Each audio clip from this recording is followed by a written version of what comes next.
terapi komplementer akupresur merupakan salah satu bentuk fisioterapi dengan memberikan pemijatan dan stimulasi pada titik-titik tertentu pada tubuh.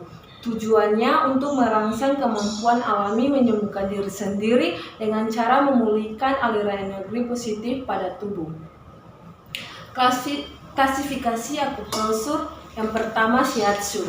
Secara harafiah kata shiatsu berarti jari atau shi dan tekanan atau atsu. Jadi shiatsu merupakan serangkaian penekanan menggunakan jari secara berirama ke seluruh bagian tubuh sepanjang meridian energi. Terapi ini juga termasuk peregangan dan tepukan.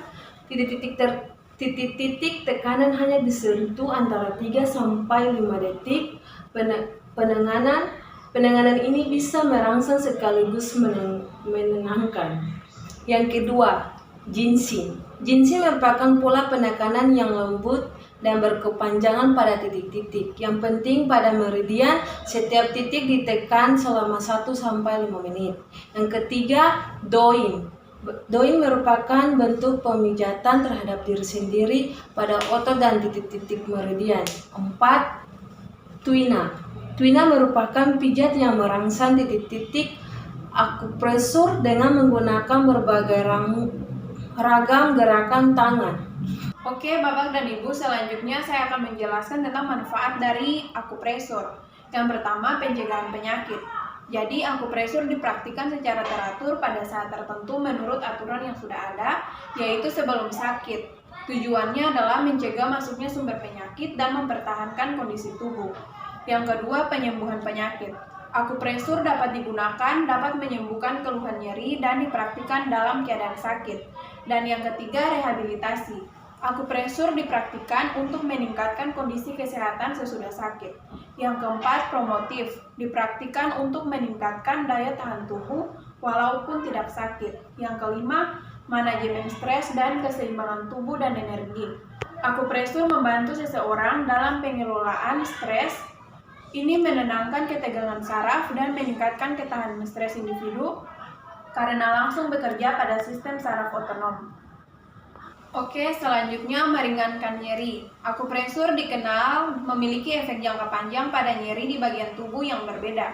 Akupresur dipraktikkan di seluruh dunia untuk mengobati radang sendi, nyeri otot di lengan dan leher, nyeri sendi, spondilitis, osteoartritis, nyeri yang disebabkan oleh olahraga dan atletik, dan nyeri tubuh lainnya. Yang berikut berkaitan dengan bersalin. Akupresur sangat membantu dalam menangani perubahan dan risiko kehamilan. Berlatih akupresur selama kehamilan seperti kembung, retensi air, kram otot, nyeri pada leher, punggung, pinggul, linu panggul, sakit kepala, mual, dan tekanan darah. Pada trimester terakhir kehamilan, akupresur menginduksi akhir persalinan, memudahkan proses pengusiran dan mengurangi nyeri persalinan. Yang berikut meningkatkan gairah seks. Menurut teknik akupresur, ketidakseimbangan energi di dalam sistem organ akan menyebabkan libido menurun. Energi ini juga menjaga kesehatan ginjal dan jantung. Akupresur sendiri berguna untuk menyeimbangkan energi qi tersebut yang nantinya bermanfaat untuk meningkatkan kehidupan seksual. Yang terakhir, mengurangi konsumsi obat kimia. Akupresur telah dikenal selama berabad-abad sebagai obat alami terbaik untuk mengobati penyakit umum seperti sakit kepala, sinusitis, dan demam. Pemeriksaan dan teknik memijat terapi akupresur. Pemeriksaan dan teknik memijat akupresur. 1. Pemeriksaan penyakit. Sebelum dilakukan tindakan kepada pasien akupresur, pasien terlebih dahulu menjalani beberapa pemeriksaan dengan panca indera. Pemeriksaan atau diagnosis ini agar diketahui penyakit beserta penyebabnya, agar dapat dilakukan pengobatan yang tepat.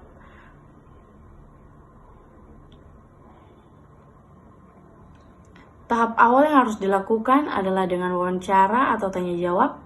Beberapa informasi yang diperoleh berupa riwayat penyakit, keluhan yang diderita, keadaan lingkungan, faktor keturunan, obat atau pengobatan yang pernah dijalani, pola makan, buang air besar atau kecil, pola tidur, dan masih banyak lagi, khususnya wanita yang ditanyakan tentang haid dan kehamilan. dan bagi anak-anak mengenai imunisasi dan vaksinasi yang pernah dilakukan. Kedua, pengamatan. Dalam pengamatan, hal-hal yang perlu diperhatikan adalah kondisi kasat mata dari keadaan tubuh pasien, seperti pembengkakan, luka, perubahan warna kulit, rambut, dan sebagainya. Ketiga, perabaan. Untuk mengetahui keadaan penyakit seperti ada tidaknya benjolan, keadaan suhu, warna, permukaan kulit. Dalam perabaan ini dilakukan pula sedikit penekanan guna mengetahui sakit tidaknya daerah keluhan. Tujuan perabaan ini untuk mengetahui letak dan kedalaman penyakit, seperti lama atau baru suatu penyakit yang ada saat itu. Keempat, denyut nadi. Pemeriksaan denyut nadi bisa menjadi penentu kuat atau lemahnya sebuah penyakit. Dari pemeriksaan denyut nadi, ini dapat diketahui keadaan tubuh seseorang. Seperti yang pertama, nadi mengembang mengidentifikasi penyakitnya baru menyerang penderita. Kedua, nadi tenggelam mengidentifikasi penyakit tersebut telah lama. 3. Nadi cepat menunjukkan energi alam tubuh penderita meningkat berlebihan. 4. Nadi lambat menunjukkan energi alami tubuh penderita menurun cukup dalam. Yang kelima, nadi kuat menunjukkan kondisi tubuh dalam keadaan yang kuat. 6. Nadi lemah menunjukkan kondisi tubuh dalam keadaan yin atau lemah. Yang kedua, teknik memijat dalam terapi akupresur. Akupresur memang mirip dengan akupuntur, hanya saja perbedaannya akupuntur menggunakan jarum sedangkan akupresur tidak. Tips sebelum melakukan terapi akupresur dan juga kontraindikasi akupresur. Beberapa tips di sini menurut Widyaningrum tahun 2013. Tips sebelum melakukan akupresur yaitu yang pertama, sebelum pijat perut tidak dalam kondisi lapar atau terlalu kenyang. Kedua, emosi stabil, tidak dalam kondisi terlalu emosional seperti marah, seduh, dan khawatir. Yang ketiga, hindari melakukan akupresur saat sedang hamil muda. Yang keempat, suhu ruangan normal, jangan terlalu panas atau terlalu dingin. Yang kelima, sirkulasi udara baik, tidak terlalu pengap, dan tidak melakukan pemijatan di ruang berasap. Dan yang terakhir, terapi biasa dilakukan dalam posisi duduk atau berbaring asal dalam keadaan tenang. Kita masuk pada kontraindikasi akupresur. Yang pertama, jangan pernah menekan area manapun dengan cara yang tiba-tiba kuat atau menggelegar. Berikan tekanan jari dalam cara yang lambat dan berirama untuk memungkinkan lapisan jaringan dan internal organ untuk merespons. Kedua, gunakan titik perut dengan hati-hati, terutama jika pasien sakit. Hindari daerah perut sama sekali jika pasien memiliki penyakit yang mengancam jiwa, terutama kanker usus, TBC, atau leukemia. Hindari daerah perut selama kehamilan. Yang ketiga, selama kehamilan, stimulasi kuat pada titik-titik tertentu harus dihindari. L14, di mana titik 4 pada meridian usus besar. Selain itu ada K3, titik ketiga pada meridian ginjal, dan SP6 atau titik ke-6 pada meridian limpa. Masing-masing poin berpengaruh pada kehamilan. Keempat, area getah bening seperti selangkangan, area tenggorokan tepat di bawah telinga, dan payudara luar dekat ketiak sangat sensitif. Sentuh sedikit area ini.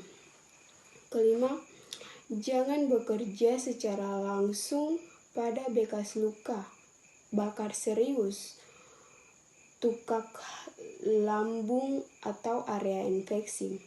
Yang keenam, jangan bekerja secara langsung pada bekas luka yang baru terbentuk. Yang ketujuh, setelah perawatan akupresur, Toleransi terhadap dingin diturunkan dan energi tubuh difokuskan pada penyembuhan. Jadi, anjurkan pasien untuk mengenakan pakaian hangat. Dan yang terakhir, yang ke-8, gunakan akupressure dengan hati-hati pada individu dengan penyakit akut atau serius.